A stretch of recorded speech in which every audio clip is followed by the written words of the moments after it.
হরে কৃষ্ণ। ব্রহ্ম মুহূর্তে ঘুম থেকে উঠে কোনো রকম খারাপ কাজ করবেন না। অর্থাৎ মলমূত্র ত্যাগও আপনার খুব ভেবেচিন্তে করতে হবে।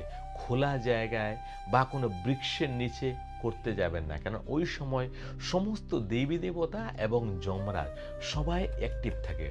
মৃত্যু কিন্তু ওই সময়েও হয়ে যেতে পারে। এগুলো প্রামাণিক। আমি কোনো মন গড়ন বানানো কথা বলি না। যা জীবনে উপলব্ধি করতে পেরেছি, যেটা সত্য মনে হয়েছে, নিজে প্রমাণ করতে পেরেছি, সেই কথাগুলি বলছি। ওই সময় আপনি ভালোভাবে বাথরুমে যাবেন, শুদ্ধভাবে, তারপরে স্নান আদি করে ঠাকুরের নাম স্মরণ করুন, জপ করুন। তারপরে এভাবে ধীরে ধীরে যখন আপনি শুদ্ধ হবেন এবং নাম জপ করতে করতে দেখবেন আপনি অনেকটা আভাস পাবেন।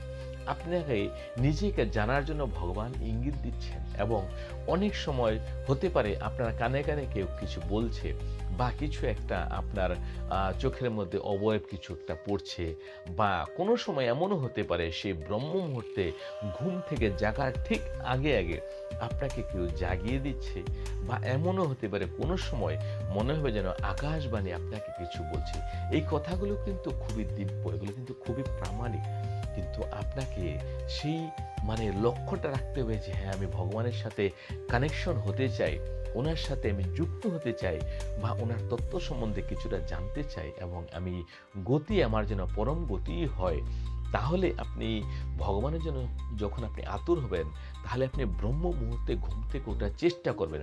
আপনি শুধু বলে শোন ভগবানকে, হে কৃষ্ণ, হে করুণা সিন্ধু, আমি সকাল এতটার সময় বা ভোর এতটার সময় উঠতে চাই। আপনি অ্যালার্ম লাগাবেন না ঘড়ি। আপনি দেখবেন ঘুম থেকে জেগে তার 5 মিনিট আগে আপনি জেগে গেছেন। এই কথাটা বিশ্বাস না করলে আপনি আজকেই মিলেন। আপনি বলবেন আমি ভোর 4টায় কালকে উঠতে চাই। আপনি ঘুম থেকে জাগার পরে দেখবেন যে 4টা এখনো বাজেনি। হয়তো 2, 4, 5 মিনিট এখনো বাকি আছে। তাহলে ব্রহ্মাণ্ড বা ভগবান শ্রীকৃষ্ণ কি করে শুনছেন আপনার কথা? আপনি এটাই প্রমাণ পেয়ে যাবেন। তারপরে ধীরে ধীরে আপনার বিশ্বাস আরো বাড়বে এবং একটা সময় আসবে ভগবানের সাথে আপনি কানেকশন হয়ে যাবে। ভগবান আপনার সাথে যুক্ত হয়ে যাবে। আর যখন একবার আপনি ভগবানের সাথে সংযুক্ত হয়ে যাবেন বা কিছুটা হলেও ওনার আভাস আপনি বুঝতে পারবেন, তখন আপনি বুঝে যাবেন যে আপনার প্রতিটা পদক্ষেপে ভগবান আছেন এবং ভগবান আপনাকে পরিচালনা করছেন। আপনি তো শুধু নিমিত্ত মাত্র।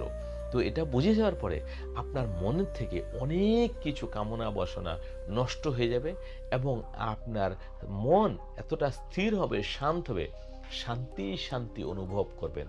এটা যে আমি বলছি এগুলো সব আমার নিজের অনুভব, এবং শাস্ত্রের মধ্যে আমি অনেক কিছু পেয়েছি যা দিয়ে আমি নিজে অধ্যয়ন করে অনুভব করার চেষ্টা করেছি এবং সেটা অনুভব করতে পেরেছি বলে আপনাকে জানাচ্ছি।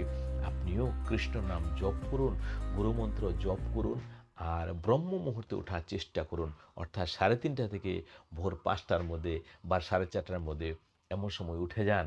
ঘুম ভেঙে গেলে আর শোবেন না। তারপর একটু চিন্তা করে দেখবেন যে কি দেখে বা কি শুনে আপনার ঘুমটা ভাঙলো। ওই কথাগুলো নিয়ে চিন্তা করবেন। সেটাই ভগবানের ইশারা, সেটাই ভগবানের সংকেত, সেটা ভগবান আপনাকে জাগিয়ে দিয়েছে, কিছু দিতে চাচ্ছে আপনাকে, বা আপনাকে আপন করে নিতে চাচ্ছে ভগবান। সেটা আপনি জানার চেষ্টা করুন শান্ত হয়ে। হরে কৃষ্ণ, হরে কৃষ্ণ। ভালো থাকবেন। মঙ্গল হোক আপনার জীবন। হরে কৃষ্ণ।